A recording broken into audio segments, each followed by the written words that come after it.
Hi everyone, good evening. Welcome back to our channel. ఇవాళ మార్కెట్ని impact చేయగలిగే important global మరియు ఇండియన్ అప్డేట్స్ని ఒక్కొక్కటిగా చూద్దాం. వీడియో నచ్చితే లైక్ చేయండి, ఛానల్ని సబ్స్క్రైబ్ చేసి బెల్ ఐకాన్ని ప్రెస్ చేయండి. Trump tariff refund. US supreme court ruling తర్వాత ట్రంప్ అడ్మినిస్ట్రేషన్ దాదాపు $100 బిలియన్ లిబరేషన్ డే టారిఫ్ని రీఫండ్ చేయడానికి సిద్ధమవుతుందని రిపోర్ట్స్ చెప్తున్నాయి. ఈ డెవలప్మెంట్స్ గ్లోబల్ ట్రేడ్ సెంటిమెంట్ని ఇంప్రూవ్ చేయొచ్చు. Trump ammunition statement. Donald Trump America దగ్గర సరిపోయిన అమ్యునిషన్ స్టాక్ ఉందని, డిఫెన్స్ మ్యానుఫ్యాక్చరింగ్ ఫాస్ట్గా పెరుగుతుందని చెప్పారు. లీక్ చేసిన వారిపై స్ట్రిక్ట్ లీగల్ యాక్షన్ తీసుకుంటామని వార్నింగ్ ఇచ్చారు. Trump on Iran oil. Trump ఇరాన్తో కాన్ఫ్లిక్ట్ కన్నా డీల్ ప్రిఫర్ చేస్తున్నామని చెప్పారు. సిచ్యువేషన్స్ రిజాల్వ్ అయితే క్రూడ్ ఆయిల్ ప్రైజెస్ ఇంకా తగ్గే అవకాశం ఉందని చెప్పారు. ఇది ఇండియా లాంటి ఆయిల్ ఇంపోర్టింగ్ కంట్రీస్కి positive signal. Iran Oman talks. Iran foreign minister ప్రకారం ఒమన్తో ఫైనల్ స్టేజ్ డిస్కషన్స్ జరుగుతున్నాయి. థర్డ్ పార్టీ ఇంటర్ఫరెన్స్ లేకపోతే జాయింట్ అనౌన్స్మెంట్ రావచ్చు అని చెప్పారు. Hormuz maritime route. ఇరాన్ మరియు Oman strait of Hormuz maritime ట్రాఫిక్ని 60 డేస్లో నార్మల్ చేయడానికి ప్లాన్పై అగ్రిమెంట్కి వచ్చినట్టు రిపోర్ట్స్ ఉన్నాయి. షిప్పింగ్ సెక్టార్కి ఇది positive development. Middle East tensions. కొన్ని reports US Iran deal chances ఉన్నాయని చెప్తుంటే, ఇజ్రాయెల్ మాత్రం హెజ్బొల్లా సీజ్ ఫైర్ని వైలేట్ చేసిందని ఆరోపిస్తూ స్ట్రాంగ్ రెస్పాన్స్ ఇస్తామని చెప్పింది. ఇన్వెస్టర్స్ జియో పాలిటిక్స్ని క్లోజ్గా మానిటర్ చేస్తున్నారు. SK Hynix flash crash. South Korea chip company SK Hynix shares ఒక స్టేజ్లో 30% వరకు సడన్గా పడిపోయాయి. టెక్నాలజీ సెక్టార్ వాలటాలిటీ మరోసారి ఇన్వెస్టర్స్ని అలర్ట్ చేసింది. Russia Ukraine war. రష్యా కువైట్పై మిజైల్ అటాక్స్ చేసింది.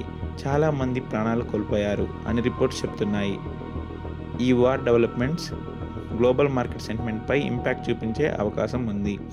Civil aviation update. Civil aviation minister ఎథనాల్ని ఏవియేషన్ టర్బైన్ ఫ్యూయల్లో బ్లెండ్ చేస్తున్నారు అనే రూమర్స్ని కంప్లీట్లీ ఫాల్స్ అని క్లారిటీ ఇచ్చారు. Passenger safety government highest priority అని చెప్పారు. Cummins India management commodity inflation మరియు వెస్ట్ ఏషియా క్రిసిస్ ఇంపాక్ట్ ఉన్న డిమాండ్ స్ట్రాంగ్గా ఉందని, అవసరమైతే ఫ్యూచర్లో ప్రైస్ హైక్స్ కన్సిడర్ చేస్తామని తెలిపింది.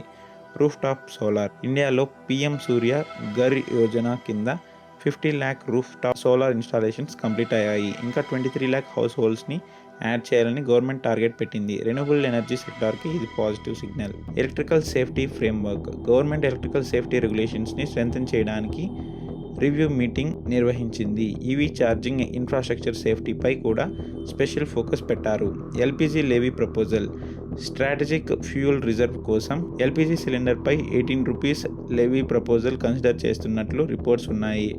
అఫీషియల్ డిసిషన్ కోసం మార్కెట్ వెయిట్ చేస్తుంది. ED action. Enforcement directorate Kotak Mahindra bank fraud కేసులో ప్రాసిక్యూషన్ కంప్లైంట్ ఫైల్ చేసి అసెట్స్ అటాచ్ చేసింది. బ్యాంకింగ్ సెక్టార్లో కంప్లైన్స్ పై ఫోకస్ పెరిగింది. మార్కెట్ సమ్మరీ చూసినట్టయితే, గ్లోబల్ మార్కెట్స్లో geo politics, crude oil movements, US tariff developments, India infrastructure మరియు రెన్యూబుల్ ఎనర్జీ అప్డేట్స్ అన్నీ కలిసి మార్కెట్ డైరెక్షన్ని డిసైడ్ చేయబోతున్నాయి. ట్రేడర్స్ కాజన్స్గా ఉండి రిస్క్ మేనేజ్మెంట్ ఫాలో అవ్వాలి. ఫ్రెండ్స్, ఇవాళ ఇంపార్టెంట్ మార్కెట్ అప్డేట్స్ ఇవే. మీకు ఈ వీడియో యూస్ఫుల్ అనిపిస్తే లైక్ చేయండి, షేర్ చేయండి. మన శక్తి త్రిమూర్తి ట్రేడింగ్ ఛానల్ని సబ్స్క్రైబ్ చేసి బెల్ ఐకాన్ని ప్రెస్ చేయండి.